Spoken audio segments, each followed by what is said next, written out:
Mike Huber, Moneyball hitter, magazine, team hitting specialist, and the lead columnist for the magazine. How you guys doing tonight?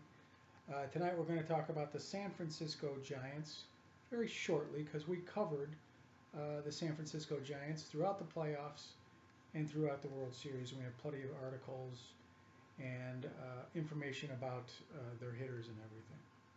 So it's going to be very quick. Um, as we know, San Francisco was World Series winners. They were the better World Series hitting team. They out-hit the Royals by 30 points. I think they hit 280 as a team and slugged 357, which is about 30 points higher than what their regular season is.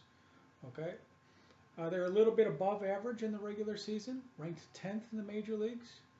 Okay, which in the top 10 of anything, that's pretty good. But the major leagues couldn't hit this year, so um, I'd say they're a little bit better than average. Now, the question is, did the Giants win the World Series, and did during the regular season, did they hit within the Moneyball formula? Yes, they did, because they did slug. They did hit for better team batting average than everybody else. They had 4 star hitters in their lineup. You know our formula. I want 4 to guarantee a championship hitting team. Sandoval and Morse hit 279 with 16 home runs. Anything close to 280, 15 home runs, star hitter in this league. Okay? Posey, 316, 22 home runs, star hitter. Pence, 277, 20, star hitter. There's 4. Now the remaining hitters should be role player hitters, good role player hitters. The 2 I'm going to mention were almost star hitters because they hit over 300. Panic and Pagan both hit over 300, but only had 2 or 3 home runs. Since they didn't have a lot of power, but I bet you they did hit a lot of doubles and stuff like that. We can regard them as top of the line role players, almost star players. So if you combine those 2, maybe you can add like a 5th star player in the lineup, which is unbelievable. Okay, so that was a pretty potent lineup. And then the guys that Crawford hit 246. He hit 10 home runs. That's a chip-in guy. I don't like the 246, but great defender. And Bianco hit 260, 2 or 3 home runs. That are pretty much a waste in the major leagues, if you ask me. Okay, so there was only 1 or 2 guys in the lineup that really wasn't out. The rest of the guys really had to be dealt with. All right. So, like we said, they hit 277 and slugged 357 in the World Series. Unbelievable. When you're a Moneyball hitting team during the regular season, you're more than likely to get hot during the playoffs. Okay? So you can hit 30 points over what you usually do because of the energy of the game and everything. All right? So if you're not a Moneyball hitting team, and you don't have a good team batting average, or you don't slug, and you squeak into the playoffs, I mean, you haven't been doing it the whole year, so, the chances are that you're not going to be able to. All right? Now, I want to talk about the hitting coach. I don't have too many good things to say about hitting coaches. Okay? There's a couple that I like. Okay? Hensly Meulins is from Caracas, I think, the country. He's the only born MLB player from that country, if I pronounce that right. Okay? And I'm like, who is Hensly Meulins, and how did he make it up to the major leagues? Well, first of all, he's been with San Francisco for 3 years. Up to this time, I think he's one of the few hitting instructors that's made it 3 years. Second of all, since he got to San Francisco, they've been darn near in the top 10 all 3 years he's been there. So they were like 15 maybe one year and 23 another year before he got there, before they fired the other guy and got this guy in. Okay? This guy knows something. He's doing something. He's working some magic. All right? His nickname is Bam Bam because I guess he used to be a really great hitter, you know, international hitter. He played in Japan internationally. He played a little bit with the Yankees organizations in the minor leagues. I think he played 1 year with the Arizona Diamondbacks too. But he was known as a big hitter. They called him Bam Bam. What's the difference between this guy and all the rest of the guys? And I'm going to show you a video of this guy. Because this is an important thing that I look at when I look at hitting instructors. Okay? I look at how big of an ego does a hitting instructor have. If he has a big one, normally he's not going to be able to figure out hitting because hitting is too mystical. Okay? You got a big ego, you get pissed off at too many different things and you take things personal too much. Okay? And most of the hitting coaches have big egos. Most of the hitting coaches in the major leagues are darn near alcoholics, to tell you the truth. Okay? Because they don't know why things happen, why their team's not hitting, why the players aren't listening to them, why the GM's on their back, fear of getting fired, all these sorts of things, all these fears age hitting instructors like you wouldn't believe. These guys just, it's almost, you know, you gotta be pretty tough. Getting pelted. Boom, boom, boom, boom, boom, because not everything goes the way that you want it to. So you have to have a good vision of truth. You have to be solid and clear in your definition of discernment on what's going on and what's not going on. If the truth comes your way, then you have the ability to change and make an adjustment. That's a good hitting instructor. If something's not true and comes your way, you got to be able to say, that's a bunch of bunk, and clear your mind from there. The problem with hitting instructors is when the truth comes their way, like the San Diego Padres hitting 226, truth comes your way and your hitting coach over there,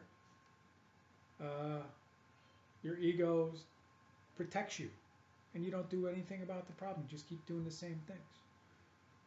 Or if something's not true comes your way, okay, and you take that personally, okay, like some general manager comes down and says, I don't like that drill, don't do that drill anymore, he knows nothing about baseball or something like that. All right,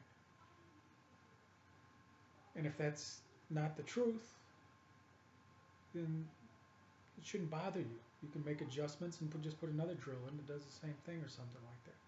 You know, so you have to be very clear-headed. You can't be the beer drinking, bar going hitting instructor that every time that your team doesn't get a hit, or every time you get criticized or something like that, or something gets into your face because you need to learn more about hitting. You can't be that way. Okay? This guy's not that way. Hensly Meulins. Nobody knows about him. This guy is an international star, I would have to say. A missionary. He wants to teach people how to play baseball. He's passionate about it. It's like dug into his heart. He has no ego. He wants to make sure that people get better and that they're comfortable around him and that there's progress. And if there's criticisms, he knows how to handle it professionally without it digging in him and aging him. In this video, I want you to watch, this guy's probably 50, 60 years old, maybe more than that. He doesn't have a wrinkle on his face. There's no gray hair on his head. That means he knows something. He looks as happy as all get out. Hitting instructors aren't happy, all right? Because they only know half as much about hitting than they should. You know, then they get in trouble. They're not happy, most of them. They get fired every year. Would you be happy? Would you like to have a job like that where you think you're going to get fired every year? Then you go in, you don't know what's going to happen? This guy's happy. He expected good results. He's calm. He knows something. He knows something about hitting. He's got the magic touch. He's got a magic formula. I don't know what it is. It's probably all not very mechanical. But if you got a magic touch psychologically or mentally or spiritually around somebody, yeah, I said the word spiritually. Spiritual means you got a good vibe about you. Okay, people like just to hang out with you just because you got a good vibe about you. This guy speaks 5 different languages. You know how open your mind has to be to speak 5 different languages? This guy probably did anything he had to do to learn about hitting and learn about people and the way that they work to get them to be successful.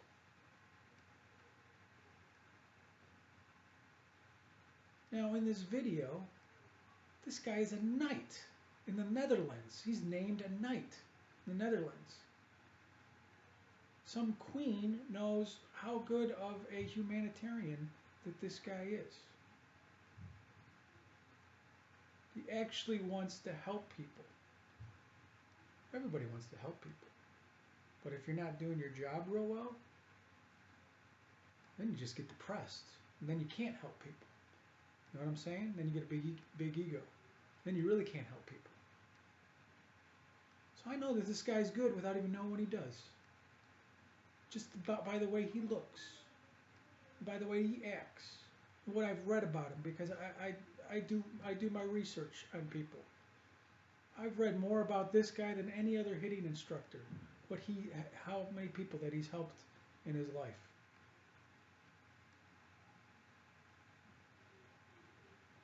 He's overcome probably 10 times as much adversity than your normal American ball player or coach. And he's learned all of his lessons, and he's gotten to a point where he's a master of his domain. You're not going to hear about this guy. Okay? He doesn't want to be doesn't want to be a star. He doesn't want to be in the limelight or anything like that. He just wants to help hitters be better. And he earned his stripes, and he finally got a shot at the major leagues. And his one shot at the major leagues, look what he did in 3 years. He's been preparing himself for that for his whole life. Unbelievable, huh? Great story, huh? Pay more attention to Mr. Meulins. He's a wise soul. He knows what he's doing.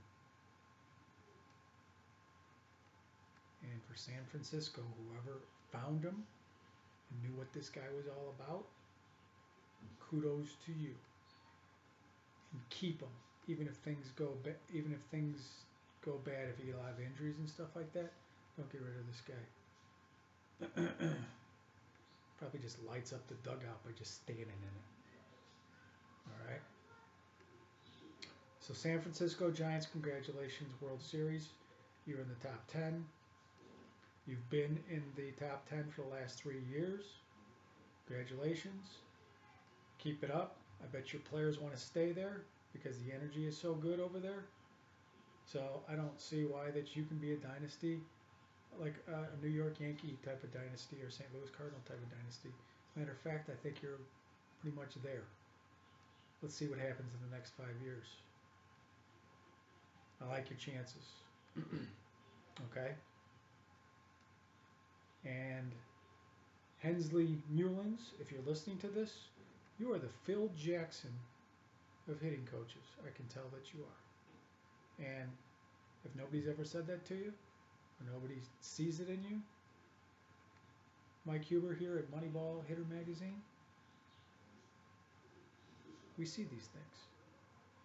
If we can figure out hitting and simplify it, we can see these things through a lens from Chicago, if it makes sense. All right, that's all I got for tonight. We'll talk to you next team. Thanks, guys.